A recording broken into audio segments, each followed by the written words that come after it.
When the cutting cold winds push down from the north and the snow pales the high places, the change of season is known among the Apaches as the coming of Ghostface. The name was painfully fitting, for not only was there the Ghostface of snow and cold, but of starvation, misery, and bitterness.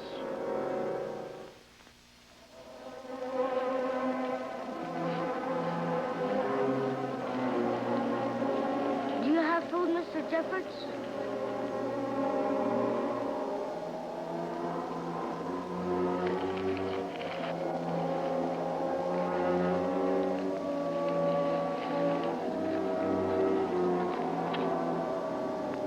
Only this.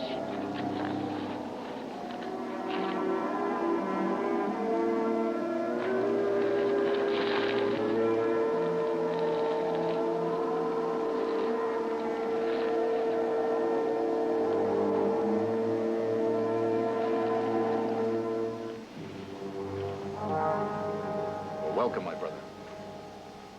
Cochise, I brought a little meat. Am I to eat when my people starve? Then for your wife and the young ones.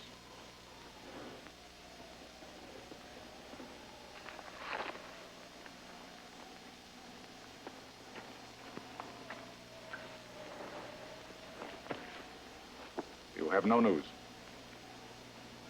No. Supplies have not come. My letters are unanswered. Governments never keep their word. They promise much and deliver little. Everything I've promised the Chiricahua has been delivered. Yes, but your government is clever. It is possible to keep a promise and yet to break it. We have our land. There are no soldiers. You are the Chiricahua agents. But we have no supplies, no food and clothing that we must have to live through the winter. Because the wild Indians are supposed to break out. I cannot believe it is deliberate. You are too trusting, my brother. They do not like the peace we have made, without soldiers to guard us. With no white man but you, with only the word of Cochise and Jeffords. They do not like it. They will have to. The peace is working. You are still here. The wild Indians have not broken out. But how long will it last?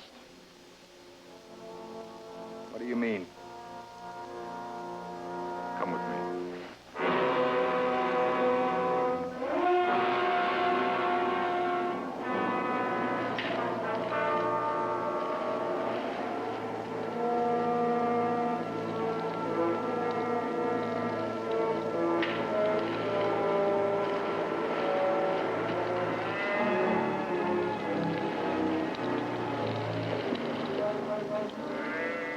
I see. Hunger is bad, but hunger within the sight of food is torture. A man cannot sit calmly by and watch his children starve and his woman freeze, when there before his eyes is both food and warmth. Those cattle do not belong to you, Cochise. Not one must be taken, not even one. I understand that, and I have promised that it shall be so. But there is another thing you must know. You have seen my people. They were not meant to live like this, on charity, like women. We are a nation of warriors, of hunters and raiders. When we have had need, we have ridden out and taken what we needed. And now we sit like rabbits and wait for the white man to feed us. If he does not, then we starve. No. I do not think my braves will sit calmly by. Do you think they will disobey you? I have given my word, and I will not break it as long as your government does not break its word. But I warn you, there's not much time.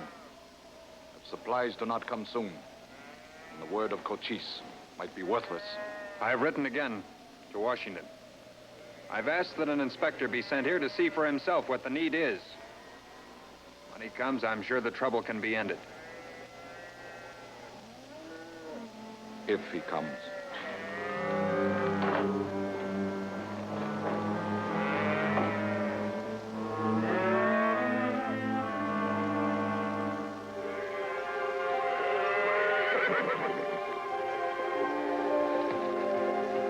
it's Jeffers.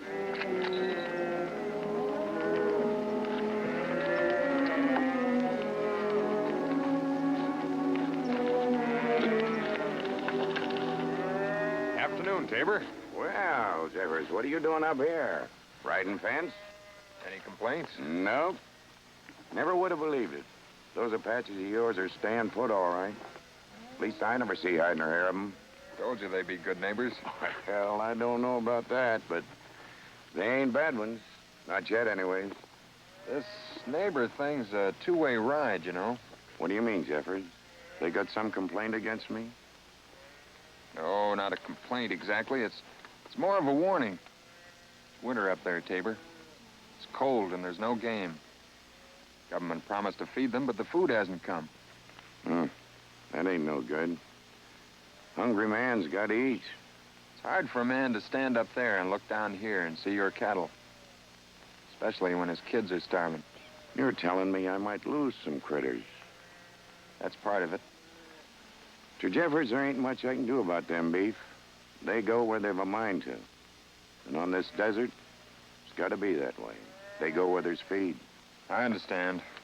If I was rich, I might wink at losing a few head, but I ain't. Them beef is life and death to me, too. I'd have to fight. One way or the other. Just one thing. Tell me first.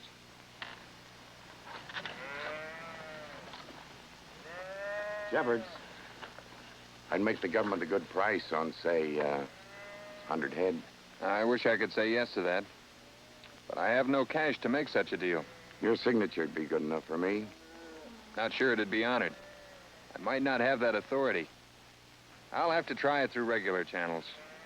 But, thanks for thinking of it.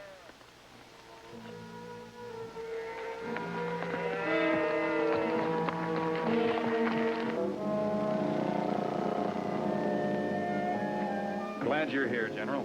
Pleasure, Captain Jeffords. So, this is your famous place? Famous. Oh, yes. It's quite famous, Captain. Quite.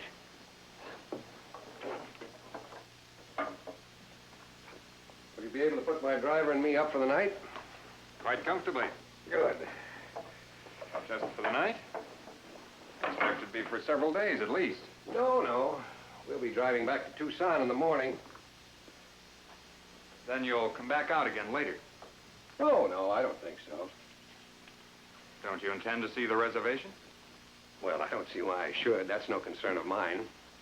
Well, I've informed Cochise of your visit. He expects to meet you and talk with you. Oh, I don't think that'll be necessary. I'm afraid you don't understand my function, Captain. I'm here as the inspector for the superintendent of the Indian office.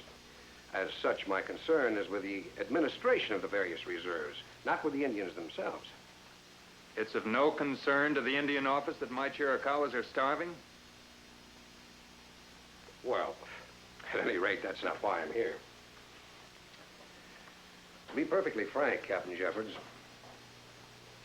I'm here to tell you that we are most concerned with the irregular way in which this reserve is being run. It's working, isn't it? That's not the point. If we're going to have an Indian policy, there must be standard practices, uniform methods in use everywhere. But you ignore everything that experienced men have found to be proper in running a reserve. You refuse to have roll call. You keep no rations. You forbid soldiers to patrol the reserve. Why, these conditions prevail nowhere else in the country. There hasn't been one single instance of trouble so far. But it might break out any time. You never can tell with Indians. And then it might be too late to get military assistance. There'll be no trouble on this reservation as long as I get the supplies due me. But wouldn't it be wise to have the troops here just in case? If we handle this delicately and swiftly, I'm sure the Indians would find it inconvenient to protest. General, I've given my word. I know. And a man's word's a serious thing, I agree. But there's no point in carrying it to extremes. While I'm agent here, there will be no soldiers on the Chiricahua reservation. If you wish my resignation, so on. Now, Captain Jeffords, don't flare up. Why don't you relax? I'll be glad to relax when I have my supplies. Are you going to get them for me? I'm afraid that the contents of my report will have to remain confidential until they reach you through the regular channels. I might say, however, that if you were to govern this agency in a more orthodox fashion, other things might then follow in a more orthodox way. In other words, my supplies are being held up because I refuse to allow soldiers to patrol my reservation. I didn't say that. I've heard that you were a difficult man. I'm a very difficult man, General, when people are starving. The Chiricahua Apaches need food and clothing and blankets and medicine. If I can't get them through regular channels, I'll have to get them elsewhere. I'll have to buy them on government requisition.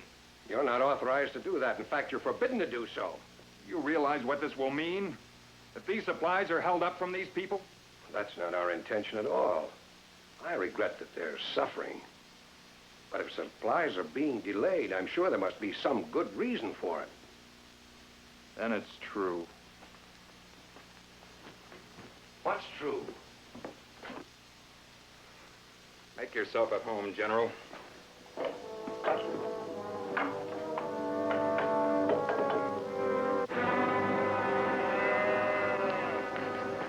Howdy, Jeffers. Tabor? Said something about a good price on some cattle. How much? Well, I gotta get $10 a head. Gotta be 1,000 for 100 head.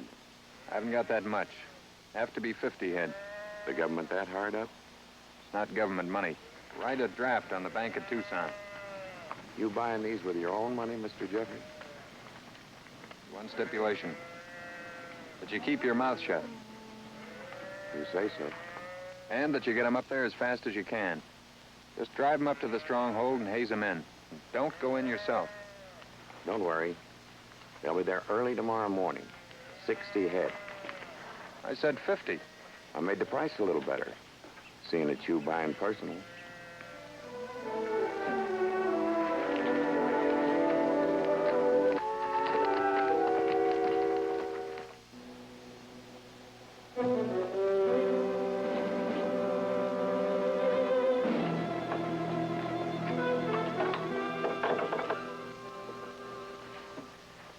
Thanks for the hospitality, Jeffords.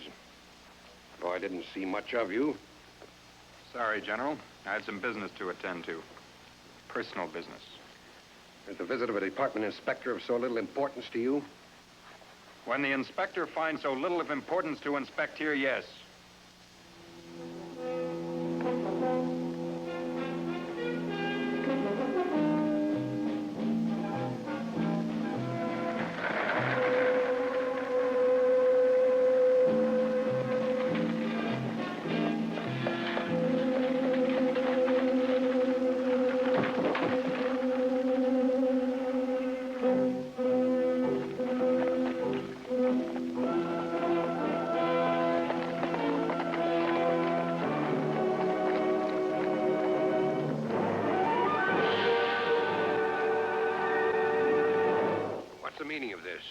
You are the inspector who has come from Washington?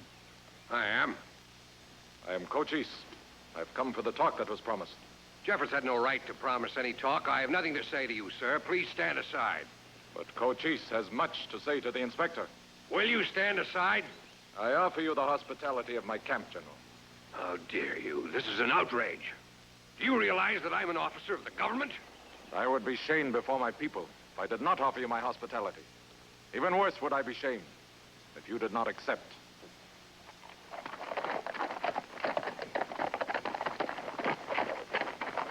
The carriage is useless.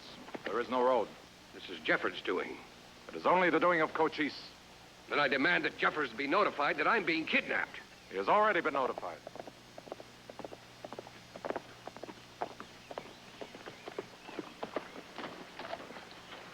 Jeffers, this is what comes of your methods. I demand to be allowed to continue. Cochise only wants to talk to you. Show you conditions on the reservation. I know. He's invited me to his camp. Well, around here, it's impolite to refuse such an invitation. I won't be intimidated. I don't care what conditions are. He will care when he sees. For the inspector from Washington must be a wise man. He will see that the rocks on the reservation cannot be eaten, that the cold is not a blanket.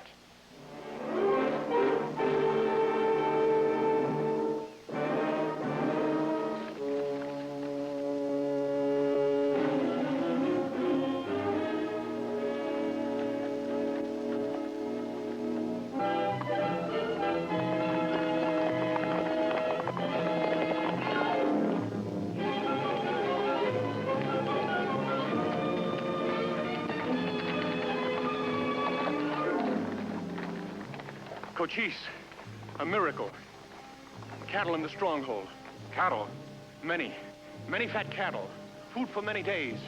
Already a feast has been prepared. Where did they come from? It is not known. They just appeared. A gift from the mountain spirits. Mountain spirits? Stolen from some rancher?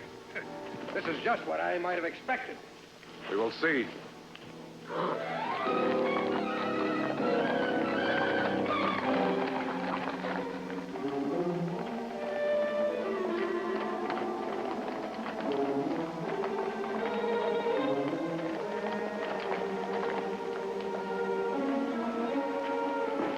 Where were the cattle found? In the stronghold, just inside the gates. Are you sure? Yes, Cochise, I was there to see. There were none to drive them? None, I swear it. That's an impossible story. No cattle would come up that rocky trail. They were driven, and not by mountain spirits.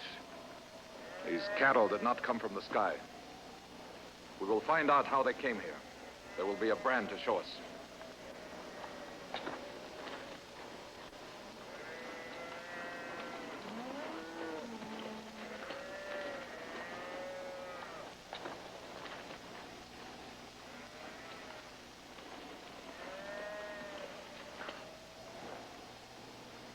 This is the brand of Mr. Tabor. Tabor? There's a ranch not too far down the mountain. Of course, that makes everything easy.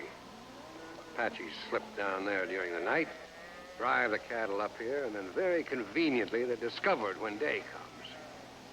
This is just the sort of thing that patrols would prevent. Take the cattle back to Mr. Tabor. Those that have already been killed, we will pay for in trade goods. But it is food. Our people starve. It is a gift of the mountain spirits. It cannot be refused. It must be. For the cattle do not belong to us. How they came here, I do not know. For those of you who brought them, I cannot blame you greatly. For I know the terrible hunger as well as you. But if I find you, I will punish you. For I have given my word. And the word of Cochise is sacred. The peace will be kept.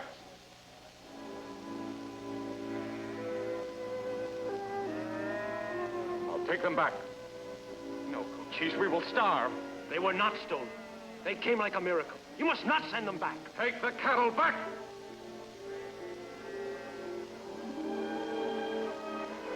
Aye, Cochise, order it!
There goes life for my people.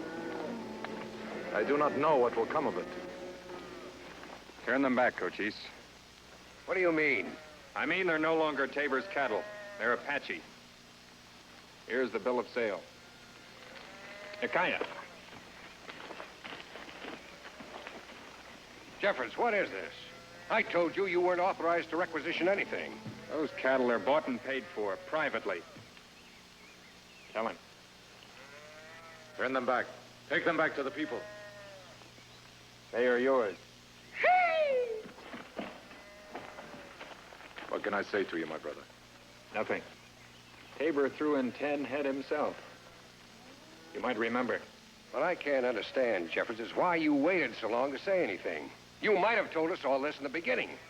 I knew what Cochise would do. I wanted you to see it.